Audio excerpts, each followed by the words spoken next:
ibang updates mga kapatid, alamin na po natin na magiging lagay ng panahon ngayong araw ng Martes. Naku, umulan po kahapon na mula pa rin po sa ating weather tito na laging may panahon para sa'yo. Tito Alvin, kamusta ba ang weather natin today?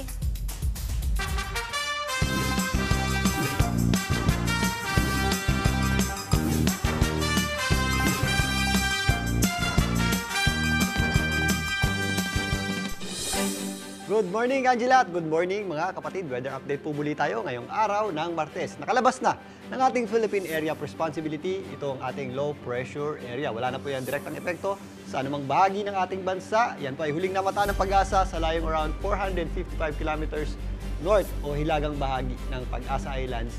Yan po sa may Kalayaan, Palawan. Sa ngayon, wala na po tayong low pressure area sa loob ng ating Philippine Area of Responsibility. Pero dahil po may low pressure area dito, banda sa West Philippine Sea, yung ating easterlies ay medyo enhanced at pumupunta po sa kanya. Dahil po dyan, bukod sa mainit at malinsangan na hangin na dulot ng ating easterlies dito sa Luzon, ito naman po ay nagdadala ng mga possible na thunderstorms, mostly dito sa eastern section ng Visayas at eastern section ng Mindanao. Dahil pa rin sa ating easterlies, possible po yung mga thunderstorms, mostly dito sa areas ng Caraga region, kasama na po dyan ang Davao region. At pagsapit ng hapon, tumataas din po yung ating mga tsansa ng mga dagliang pag-ulan at thunderstorms sa malaking bahagi na ng Mindanao. Again, mainit po pag wala po tayong mga pag-ulan pero mag-ingat po tayo sa mga possible effects ng mga thunderstorms na to dahil biglang boost po yan ng malakas na pag-ulan na posibleng magpabaha or magdulot ng landslides, lalong-lalo na po sa mabubundok na areas.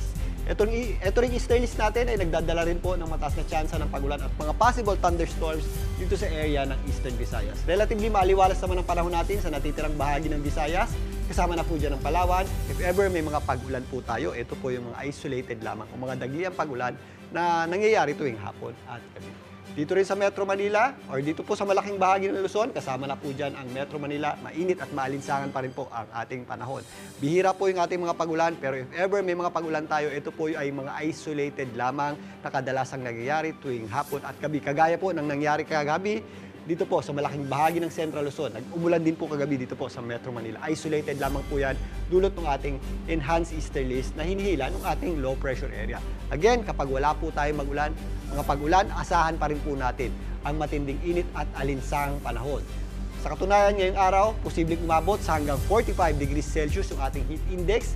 Dito po sa may area ng Isabela, 44 degrees naman dyan sa area ng Tugigaraw, dyan po sa may Cagayan. At papalo naman hanggang 43 degrees Celsius at 44 degrees Celsius dyan po sa may Subic, Cavite at posibleng umabot naman sa may 44 degrees Celsius yung ating heat index dito po sa ilang bahagi ng Bicol region. Sa Metro Manila naman, sa mga papasok pa lamang ng trabaho, paghandaan pa rin po natin ang matinding init ng panahon at alinsangan sa tanghali na posibleng umabot sa hanggang 42 to 43 degrees Celsius yung ating heat index. Pagsapit ng hapon, nagiging maulap po yung ating panahon at kasabay po ng pagpasok ng kalagitnaan ng Mayo, mas mapapadalas na po yung ating mga thunderstorms tuwing hapon at gabi. Dahil po yan sa pag-shift ng ating hangin. At bangon na po mga kapatid, ang ating araw nga ay sumikat kaninang 5:31 AM at muli pong lulubog mamayang 6:14 ng gabi. At yan po muna ang latest sa ating lagay ng panahon. Muli, ito po ang inyong Weather Tito Alvin na laging may panahon para sa iyo. Mga kapatid, Dimples Romana po, kumpletuhin ang inyong umaga ng mga kwentong puno ng inspirasyon. Salubungin po ang bawat araw ng may ngiti at pag-asa.